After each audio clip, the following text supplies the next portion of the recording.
Assalamualaikum dan salam sejahtera. Salam pengakap. Apa khabar murid-murid? Cikgu harap murid-murid cikgu berada dalam keadaan yang sihat.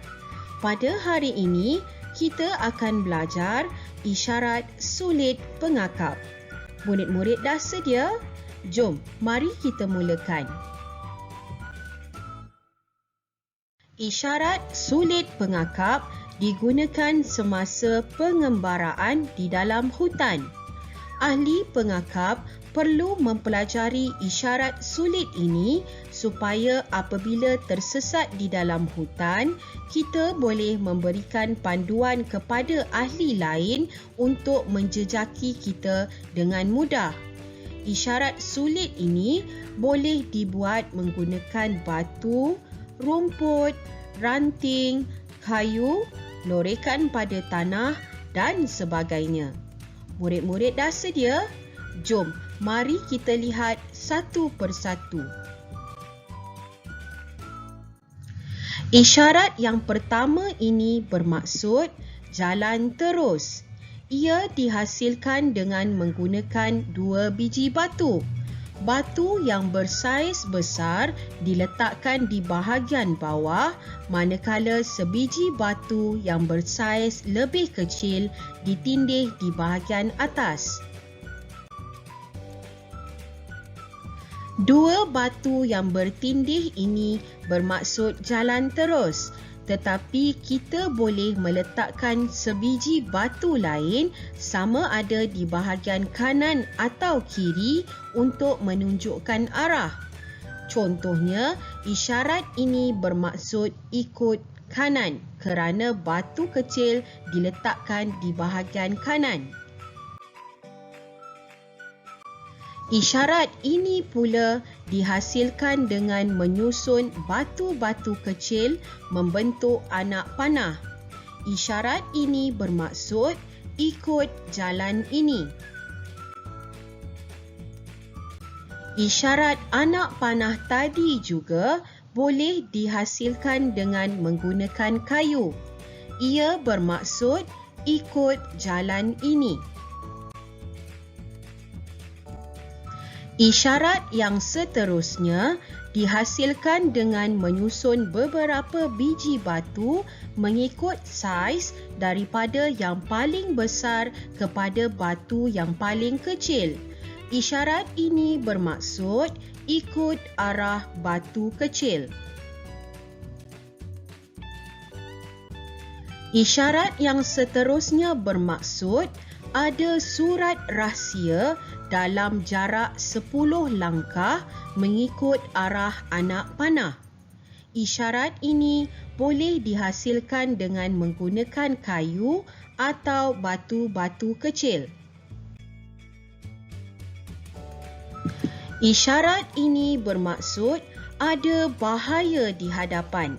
Ia dihasilkan dengan menggunakan 3 biji batu. Batu yang bersaiz besar diletakkan di bahagian bawah dan 2 biji batu yang bersaiz lebih kecil ditindih di bahagian atas. Murid-murid berhati-hati ya jika terlihat isyarat ini. Mungkin ada bahaya seperti lereng curam atau binatang buas di hadapan. Isyarat seterusnya dihasilkan dengan menggunakan batu-batu kecil yang membentuk tanda pangkah. Ini bermaksud jangan ikut jalan ini. Isyarat tanda pangkah tadi juga boleh dihasilkan menggunakan ranting kayu bagi menunjukkan isyarat jangan ikut jalan ini. Isyarat ini pula dihasilkan dengan mematahkan ranting pokok ke arah yang diinginkan. Ia bermaksud kita perlu mengikut arah ranting kayu yang dipatahkan. Isyarat ranting patah tadi boleh juga dihasilkan dengan menggunakan rumput. kita boleh mengikat dan membengkokkan hujung rumput ke arah yang diinginkan. Ia bermaksud ikut arah hujung rumput. Isyarat dua anak panah ini bermaksud berpecah mengikut arah anak panah. Kayu-kayu kecil di hujung anak panah mewakili bilangan ahli di dalam kumpulan. Sebagai contoh, isyarat ini menunjukkan kita perlu berpecah mengikut arah anak panah dengan dua orang ahli di dalam setiap kumpulan. Isyarat segitiga ini pula bermaksud ada kawasan perkhemahan di arah anak panah. Isyarat seterusnya boleh dihasilkan dengan menggunakan anak batu atau ranting kayu yang disusun beralun seperti ombak. Ia bermaksud ada air di arah anak panah. Isyarat ini bermaksud kami sudah pulang. Ia boleh ditunjukkan melalui dua cara. Yang pertama, susun batu-batu kecil membentuk bulatan dan sebiji batu lagi diletakkan di bahagian tengah.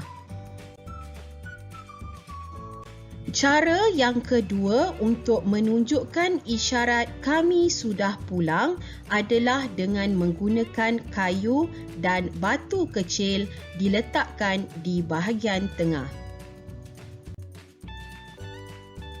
Sekian dahulu perkongsian cikgu pada hari ini. Sehingga berjumpa lagi. Bye. Assalamualaikum. Salam pengakap.